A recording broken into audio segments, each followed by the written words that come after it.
La línea de tiempo de Mortal Kombat puede ser confusa, y con el paso de los años se tornó demasiado contradictoria, pero por suerte para los recién llegados solo hay dos a tener en cuenta actualmente.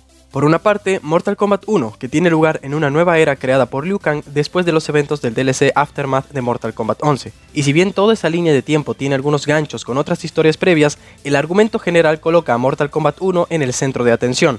Mortal Kombat Onslaught, por otro lado, a diferencia de lo que nos tiene acostumbrados NetherRealm Studios, es un juego de rol basado en equipos y combates semiautomáticos, ya que solamente debemos posicionar a los combatientes en el escenario y activar sus habilidades especiales cuando sea conveniente.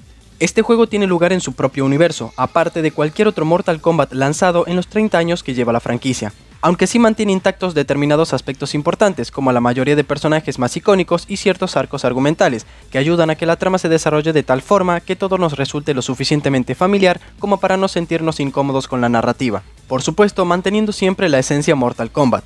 Incluso tiene un cómic complementario que relata los acontecimientos previos, mismo que ya tienen narrado al completo y a disposición en el canal. Si desean disfrutarlo, se los dejo aquí arriba.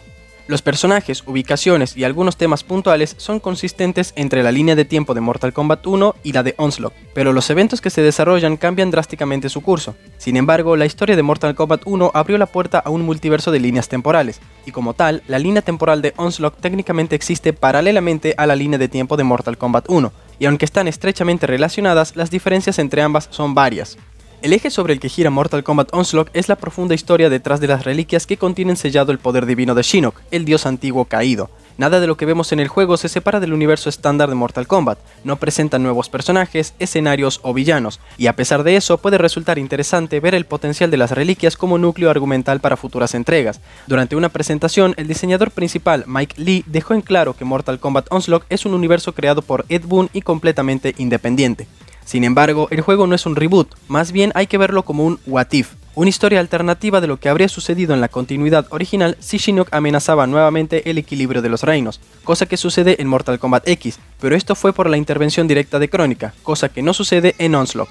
El juego está cronológicamente ubicado luego de los eventos de los primeros torneos y previo a la invasión de Shinnok en Mortal Kombat 4. Para ponerlo de forma más clara, la historia está en mitad de Mortal Kombat 9, durante el torneo del mundo exterior, pero antes de la muerte de Kung Lao, o sea, anulando toda la trama de los retornados. El torneo se interrumpe de pronto porque Shinnok escapó del infierno y planea recuperar las 7 reliquias que contienen su poder de dios antiguo. En conclusión, Mortal Kombat 9 y Mortal Kombat 4 tuvieron un choque de mundos y ambas tramas quedaron entrelazadas. Y como si las líneas temporales de la saga no estuvieran ya lo suficientemente manoseadas por los desarrolladores, en la última actualización hicieron que Onslaught tuviera un crossover con la línea temporal de Mortal Kombat 1, agregando un modo llamado Crónicas, cuyo primer capítulo pertenece a Scorpion. No obstante, están logrando que las razones de su aparición se justifiquen, debiendo Scorpion recuperar el Jinsei de este universo para purificar el del suyo. Pero para conseguirlo, antes deberá enfrentar a muchos personajes conocidos para ganarse su confianza, incluido Raiden. Lógicamente podemos esperar que agreguen más personajes al modo Crónicas con el paso del tiempo, lo cual significa más contenido gratuito a largo plazo. No solo eso, desde el estudio ya adelantaron que traerán personajes invitados con licencias de Warner Bros. Y otros invitados especiales. Solo el tiempo dirá si estas realidades están más conectadas canónicamente de lo que aparentan.